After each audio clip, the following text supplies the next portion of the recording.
Typhoon.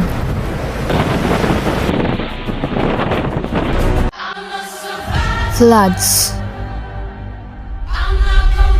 Earthquakes. Landslides. And wildfire. Tornado. Drought. Volcanic eruption. Tsunami. Thunderstorm. Mad flow. And many more.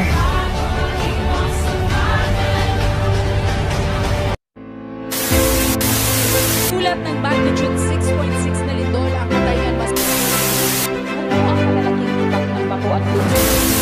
Pagpugat makapadlang makapanipin na bato ng multang taal simulat sumabog ito.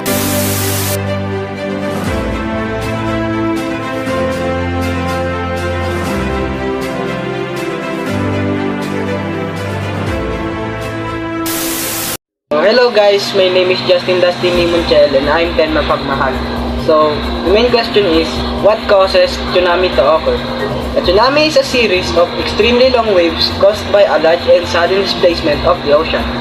Usually the result of an earthquake below or near the ocean floor. This force creates waves that radiate outward in all directions away from their source, sometimes crossing entire ocean basins. Good morning, my name is Jacob Mispenya Flor 10 Mapagmahal.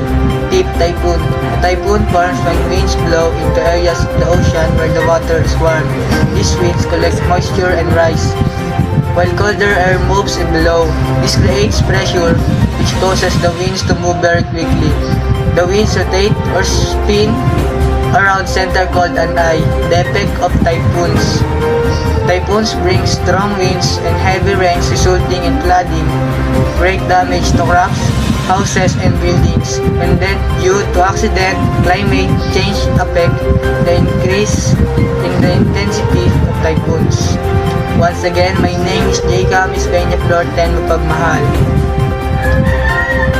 Stay safe, keep safe.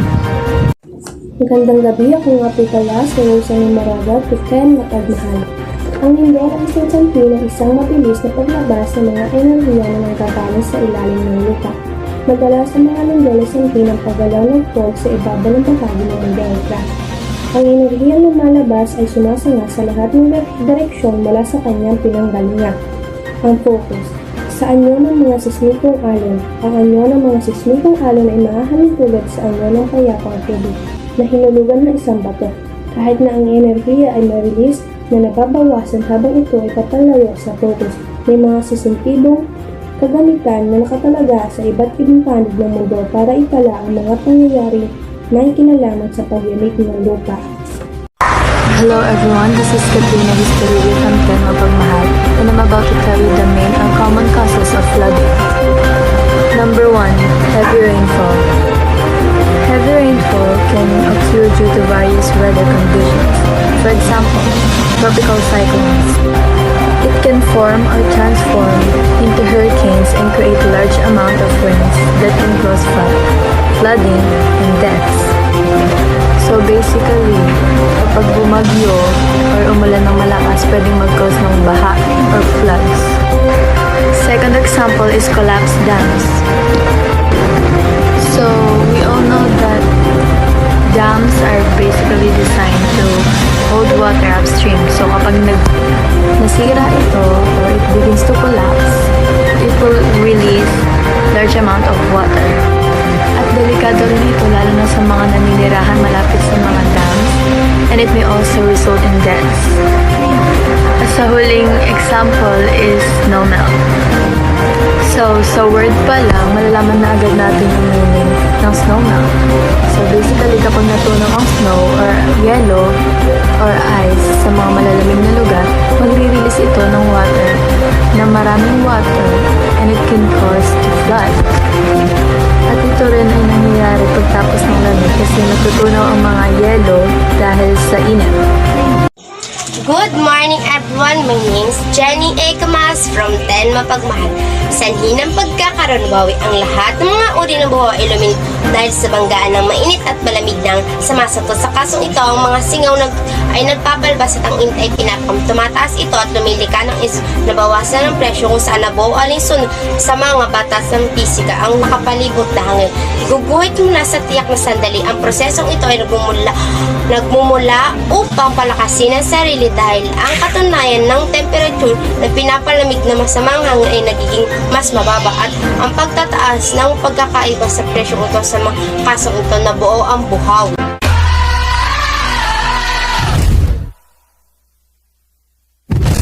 Good morning! Ako po si Sofia Mondiego from Grade 10 Mapagmahal. Mga dapat gawin kung sakaling magkaroon ng buhawi. Gumawa ng communication plan upang maging handa kung sakaling magkahiwalay. Maghanda ng emergency kit na mayroong pangunahing mga pangangailangan bago ang buhawi. Maghanap na ligtas sa lugar sa loob ng bahay sa pinakailalim na parte. Siguraduhin malayo sa bintana. Kung maaaring umalis sa lugar, maging alista sa paligid. At iwasan ang mga lumilipad na bagay. Kung nagkaroon ng sira ang bahay, patiin ang kuryente at ang tangke ng gasol upang maiwasan ang pagsabog. Yun lang. What is earthquake? Earthquake is a shaking of the ground caused by the sudden breaking and movement of tectonic plates. Earthquake is a harmful devastation that can harm the planet and we must be prepared. To do before an earthquake occurs. E. Prepare. Make sure you have a fire extinguisher, first aid kit, battery-powered radio, a flashlight, and extra battery at home. First aid. Know its basic principles of applying first aid. Learn how to turn off the gas, water, and electricity. Make up a plan of where to meet your family after an earthquake. Anchor heavy furniture, cupboards, and appliances to the walls or floor. Learn the earthquake plan at your school or workplace. Do the drop, cover, and hold on. Do this during an earthquake occurs. A. Awake. Stay calm. If you're indoor, stay inside. If you're outside, stay outside. If you're in a car, stop the car and stay inside the car until shaking of the ground stops. Don't use elevators. Instead, use stairs or fire exits. Continually, cover your head and your neck with your arms to protect yourself from falling debris. Be patient. Wait for further announcements if you are in a safe to evacuate the place. Do this after earthquake occurred. B. Beware. Check yourself and others for injuries. Provide first aid for anyone who needs it. Turn on the radio to hear announcements. Don't use the phone unless it's emergency. Stay out of damaged buildings. Stay away from beaches. Tsunami sometimes hit after the ground has stopped shaking. Don't panic, stay calm. Wait for further announcements on your place. Stay where you are. Expect aftershocks. Before the quake, be awake. Follow PAB. Prepare, aware, beware. Follow and you will survive. Reporting, Angela. Chinese Jomel Italas para from 10 Mapagmahal. Mga dapat gawin kapag nagkaroon ng tsunami ay pumunta sa ligtas na lugar at magsuot ng life vest. Disaster preparedness before, during, and after a flood. What to do before a flood? Know the hazard in your area. 1. Monitor the news for weather updates, warning, and advisories. 2. Know the flood early warnings and evacuation plan of the community. 3. Participate in community flood preparedness action and drills. 4. Secure your home. Move essential furnitures and items to the upper floor. 5. Before evacuating, Turn off all main switches of electricity, water, and LPG tanks. 6. Put livestock and pets in a safe area and designated evacuation site for animals. 7. When order is received, immediately evacuate to higher and safe grounds. What to do during the flood? Stay on higher grounds. 1. Stay indoors and stay tuned for latest news and weather updates. 2. Do not touch electrical equipment if you are wet or standing in flood water. 3. Do not go swimming or boating in swollen rivers. 4. Do not cross streams when water level is already above the knee. 5. Do not walk or drive through flooded water. After a flood, stay alert and keep safe. 1. Leave the evacuation area only when authorities say it's safe to return home. 2. Report fallen trees and electric posts to proper authorities. 3. Check for wet or submerged electrical outlet and appliances before turning on electricity. 4. Check your house for possible damage and repair as necessary. 5. Make sure that the flood and water for drinking are not contaminated by flood water. 6. Throw away rainwater and cans, pots, and furnace to prevent the breeding of mosquitoes. Reporting, Samantha Luis V. Guarino. Ay si Jefferson J. Mabo. Wala sa 10 mapagmahal. Dapat alam mo, ang aking ibabahagi ay paano tayo makakaiwas sa pagsabog ng bulkan at ano-ano nga dapat ihanda sa sakuna nito. Ang isang volcanic eruption ay bagsik ng inang kalikasan. Ika nga nila ay wala tayong magagawa para pigilan ito. Ngunit may magagawa tayo para sa ating sarili nang maiwasan natin ang sakit na dulot nito.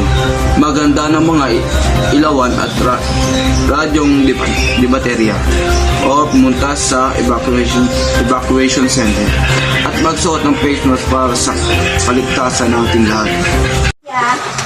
How to be prepared?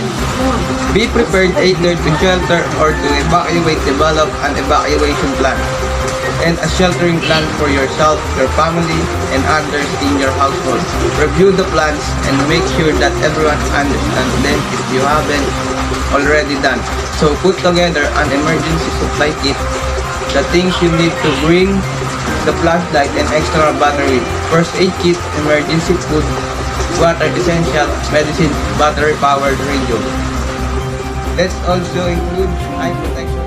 Luis Adrian C. Santos from 10 Mapagmahal. Important things to prepare before the typhoons arrive. Cover all your home's windows with permanent stone shutters or 5 to 8 inch marine plywood that to fit and ready to install. Install straps or additional clips to securely fasten your roof to the frame structure. Be sure and rubs around your home are well filled so they are more wind resistant. Clear loose and latch rain gutters and downspouts. Install a generator for power outages. If in a high-rise of building, be prepared to take shelter on or below the 10th floor. Consider building as a safe room. Thank you.